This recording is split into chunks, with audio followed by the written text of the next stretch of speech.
food producers have the most important roles in our society. Without them, we'd have no food, so basically everything begins with their vital work. And yet, despite their significance, the primary producers and workers in this area, the people who grow the crops, rear the animals, catch fish, and make the food, are often treated extremely poorly.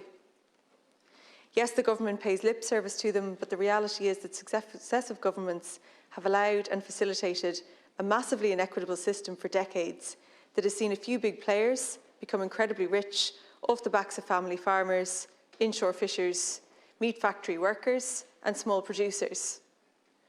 The most common feature across all production in this country is inequality. There is a startling asymmetry of power. In the meat sector, we all know about the cartel-like practices leaving farmers completely vulnerable to the industry, while factory workers do extremely dangerous work in very poor and underpaid conditions. Similarly, small-scale producers are exposed to the tendering process set by the large wholesaler and retailers. Inshore fishers are only permitted to a tiny proportion of some fishing quotas by the government. The primary workers in all these areas face the same challenges. This status quo has been maintained for years by lobbying from the industry and retailers. The only reason there is some change is because of EU law. This bill brings European Directive 2019-6331 into Irish law, and that has been the impetus for this change. This legislation contains many long overdue changes and transparencies. However, it falls short of much needed reforms that would see a properly resourced independent regulator with the powers to implement genuinely fair practices. The government party's predisposition to light touch regulation in the finance and construction sector, which has spelled disaster for ordinary people, is now being applied to the food sector. This is a job half done which still favours big players at the expense of small farmers, food producers and inshore fishers. The fundamental flaw at the centre of this bill is the failure to establish an independent regulator. Yes, I know the bill claims that that is what it's doing, but it clearly is not. It lacks the powers of a genuine regulator. The Minister for Agriculture has too much influence on this body and will be too closely linked to the sector. Crucially, this new body will be a regulator in name only. Regulators must have the capacity to unrestrictedly develop and implement regulations and commensurate powers to investigate potential violations and implement the law. The new office needs to have, in the words of Pat McCormick, President of the Irish Creamery Milk Suppliers Association, the ability and power to go in and examine exactly what is happening along the food chain. That is currently not the case. The new office proposed by the government will only be able to access publicly available information rather than crucial information around practices in these areas on costs and margins in the supply chain and on the unpublished market data. The Agriculture Committee's pre-legislative scrutiny report draws attention to this issue and recommends that the office should also have the power to require market data that isn't publicly published, with due regard for the sensitivity of such data. Without this capacity, all the office can do is collate existing information, basically for glossy reports and nice graphs on social media, none of which will make any difference to farmers struggling to get by in West Cork, Donegal or anywhere else in rural Ireland. There needs to be access to information from the whole supply chain. Anything else will just fail primary producers. We all know that. Another matter which needs to be developed is the conducting of inspections. The Agriculture Committee rightly called for random inspections on suppliers and buyers to ensure continued compliance with the rules on unfair trading practices. The power to conduct unannounced inspections is absolutely essential to any form of credible regulation. While the bill confers powers to examine records and seizure of evidence, explicit recognition of the capacity to carry out unannounced inspections is necessary. This would both clarify this point and strengthen the office's role in monitoring all of the food chain. Under Section 4, it is the Minister who retains the powers to make and change regulations. This means that many of the key decisions remain political, not independent. And during the pre-legislative scrutiny, concerns were raised about this area of the bill and the ongoing lack of transparency. This new office should and needs to have the capacity to create regulations. This point relates to the larger lack of independence. When I think of a regulator, I think about an individual office holder with expertise and staff to support their work in upholding the law and acting in the public interest. However, instead, the regulator will be a board of 8 people, all appointed by the minister, with at least 2 being primary producers. This is not a regulator, this is another quango. The only other criteria outlined in section 21 is that the board members will have experience of and have shown capacity in matters relevant to the regulator's functions. From what I know about how these things work, it is extremely likely that people who have worked for or closely with the processing industry and larger retailers will be appointed. For this to be a real regulator that will fulfil its mandate and have the confidence of food producers, it needs to be fully unbiased and disconnected from the big players in the agri-food sector. That is just common sense. This bill does not have those safeguards, does not propose an insulated system. Instead, we have a board which could be populated by people associated with the same companies that they're supposed to be monitoring. This bill has learned nothing from previous and current scandals when cosy relationships and jobs for the boys have facilitated all manner of failures. Section 9 claims that this new office will be independent, but that is blatantly untrue. The bill continues to give the minister too much influence and does not create barriers between the sector and those appointed to oversee it. On paper, many of the aspects of the bill are impressive, and it technically fulfills many of the functions of a regulator. But when you look at it in detail, core principles and practice of independence and regulation are breached. One of the most glaring unfair trading practices that has to be addressed is below-cost procurement of food. It is simply wrong, not to mention unsustainable, that farmers and small-scale producers end up receiving less than the cost of their livestock or produce from retailers and food producers. This is the definition of an unfair practice. Farmers spend months rearing animals, and it's not just about the material cost of feeding and caring, but the hours of work that go into bringing up an animal. And then when it comes to selling, with the price and all the additional costs combined, they make a loss. No wonder we have fewer and fewer family farms. The same thing happens with small-scale producers who in good faith enter into contracts with larger retailers, and this business becomes their main source of income. But then the retailers change the conditions, demanding they do more for less. The small-scale producers have no choice but to comply, regardless of how it affects the bottom line. We all know examples of this and similar cases. Those who do the hardest and most specialised work often end up receiving the least. The horticulture sector in particular has been hit hard by these unfair trading practices, leading to many farmers leaving that subsector. These farmers are vulnerable to the price variations and asymmetrical tendering process of large retailers and wholesalers. The National Field Vegetable Census shows that between 1999 and 2014, the number of field vegetable growers fell from 377 to 165, Minister. No wonder it is increasingly hard to find Irish-grown fruit and vegetables on shelves, despite the fact that we have an ideal climate to grow so many species. Market practices mean that this is simply unviable.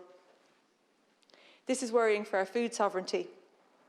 This has been allowed to happen under the current and previous governments.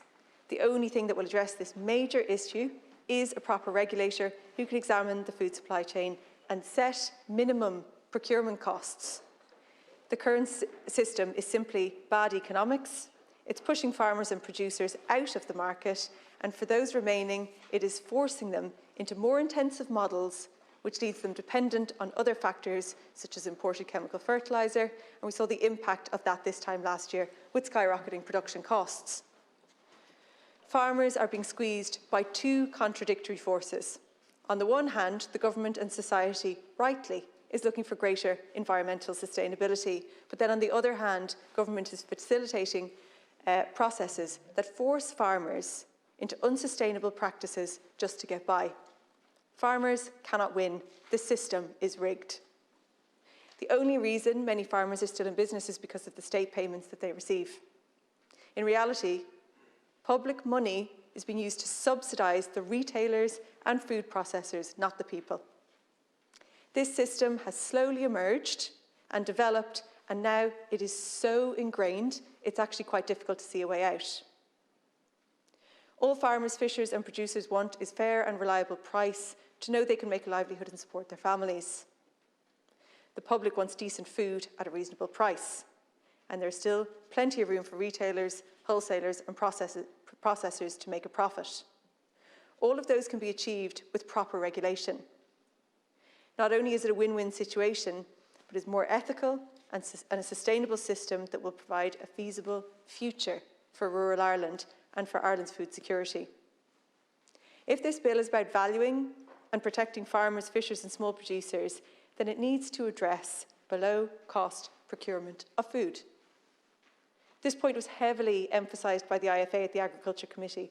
They highlighted the need to prohibit the buying of food below cost of production by food procurement managers in dominant positions.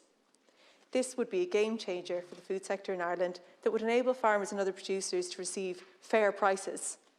Not only would this help keep people farming, but it would encourage others to enter into the area.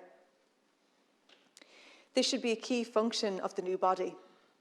It will support and protect ordinary farmers and producers and go some way to confronting the systemic inequities in our food chain supplies. Transparency is key to this function. This new office needs to be able to examine and independently publish information on the cost of production and the prices that producers receive. This can then be aggregated to set minimum amounts buyers can pay producers and suppliers of food. There are still many segments of the food chain that remain worryingly obscure. At one end, farmers, fishers and producers can tell you their production cost per unit, and we know the prices on the shop shelves. However, the pricing in between these points remains unclear and damaging to the viability of the sector.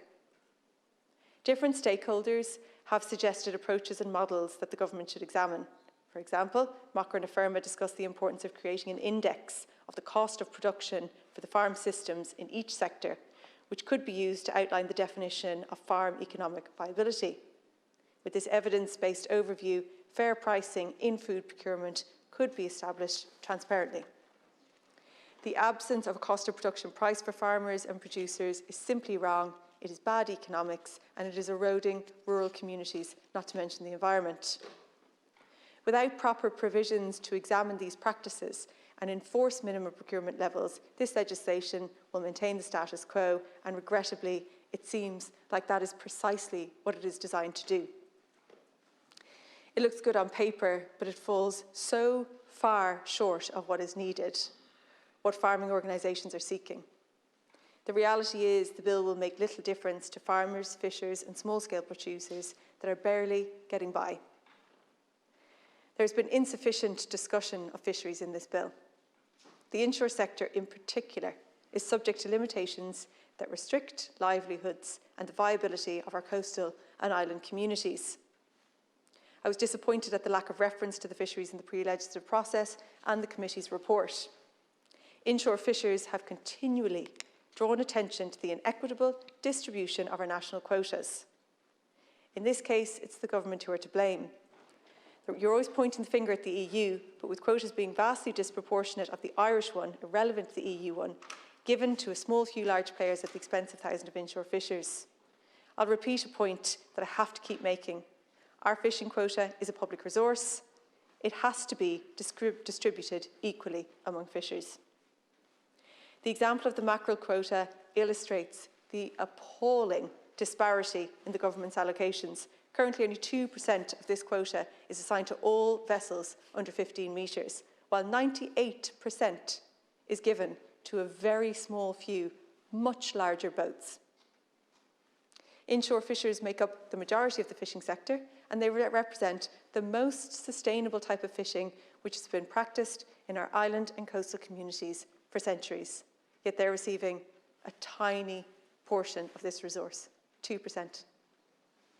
This amounts to a breach of fairness in the food supply chain, the very thing this legislation is meant to address. Given that the government has refused to change their position on this matter, will the new office have the powers to hold the minister and department to account for this blatantly unfair practice? Inshore fishers have been seeking a more even-handed approach. I've raised this matter repeatedly. The only way I can see any change is if an independent regulator forced it. But since this bill doesn't allow for that type of regulator, then this looks like another case of just simply maintaining the status quo. Finally, there are a number of particular matters raised by stakeholders that the bill needs to fully incorporate.